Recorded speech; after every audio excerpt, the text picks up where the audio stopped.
Top quality और consistent performance के लिए सिर्फ सिल्वर पंप नाम याद रखना। ಎತ್ತಿನೊಳೆ ಪ್ರಾಜೆಕ್ಟ್ ಏನಿದೆ ಅದು ಸಿಎಂ ಅವರು ಟೈಮ್ ಬೌಂಡ್ ಅಲ್ಲಿ ಬೇರೆ ಕೆಲಸ ಎಲ್ಲ ನಿಲ್ಲಿಸ್ಬಿಟ್ಟು ಅಂತ ಹೇಳಿದ್ದಾರೆ. ಇವತ್ತು ನಾನು ಕಾಂಟ್ರಾಕ್ಟರ್ಸ್ ಮೀಟಿಂಗ್ ಅಲ್ಲಿ ಕರೆದಿದ್ದೆ.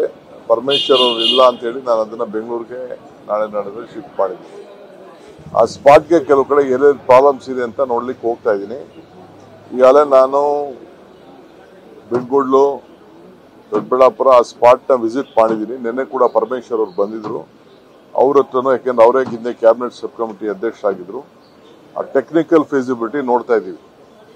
ಯಾವ ರೀತಿ ಅಲ್ಲಿ ನೀರನ್ನ ಸ್ಟೋರೇಜ್ ಮಾಡ್ಬೋದು ಅಂತ ಹೇಳಿ ಅಲ್ಲಿ ರೈತರ ಅಭಿಪ್ರಾಯನೂ ಕೇಳಿದ್ದೀವಿ, ಇಲ್ಲಿ ಶಾಸಕರ ಅಭಿಪ್ರಾಯ ಕೇಳಿದ್ದೀನಿ, ಪರಮೇಶ್ವರ್ ಅಭಿಪ್ರಾಯನೂ ಕೇಳಿದ್ದೀವಿ.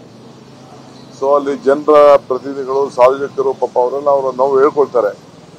ಬಟ್ ಒಂದೇ ಇದರಲ್ಲಿ ಮಾಡಕ್ ಸಾಧ್ಯನಾ ಅಂತ. ಆಮೇಲೆ ಇನ್ನೊಂದು 2-3 ಕೆರೆಗಳು ಹೇಳಿದ್ದಾರೆ. ನಮ್ಮಲ್ಲೇ ಬೇಕಾದ್ರೆ ಒಂದು 2-3 ಕೆರೆಗಳಲ್ಲಿ ನೀವು ತೆಗೆದುಕೊಳ್ಳಿ ಅಂತ ಕೊರಟಗೆರೆಯವರು ಕೂಡ ಹೇಳಿದ್ದಾರೆ. ಅದನ್ನು ಫೀಸಿಬಿಲಿಟಿನ ನಾನು ಚೆಕ್ ಮಾಡ್ತಾ ಇದ್ದೀನಿ ಒಂದು. ಆಮೇಲೆ 30ನೇ ತಾರೀಕಿಗೆ ನಾನು ಹೇಮಾವತಿದು ಲಿಂಕ್ ಕ್ಯಾನಲ್ದು ಮೀಟಿಂಗ್ ಇಟ್ಟಿದ್ದೆ, ಫೈನಲ್ ಮೀಟಿಂಗು.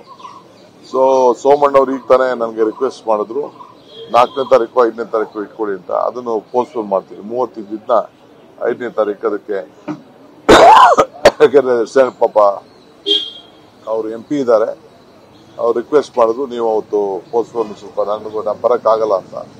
ಅದಕ್ಕೆ ನಮ್ಮ ಆಫೀಸರ್ಸ್ ಹೇಳಿದ್ದೀನಿ 30ನೇ ತಾರೀಕು ಬದಲು 4ನೇ ತಾರೀಕು 5ನೇ ತಾರೀಕು ಅವ್ರು ಕನ್ವೀನಿಯಂಟ್ ಡೇಟ್ ಮಾಡಿ ಅಂತ ಹೇಳಿದ್ರು.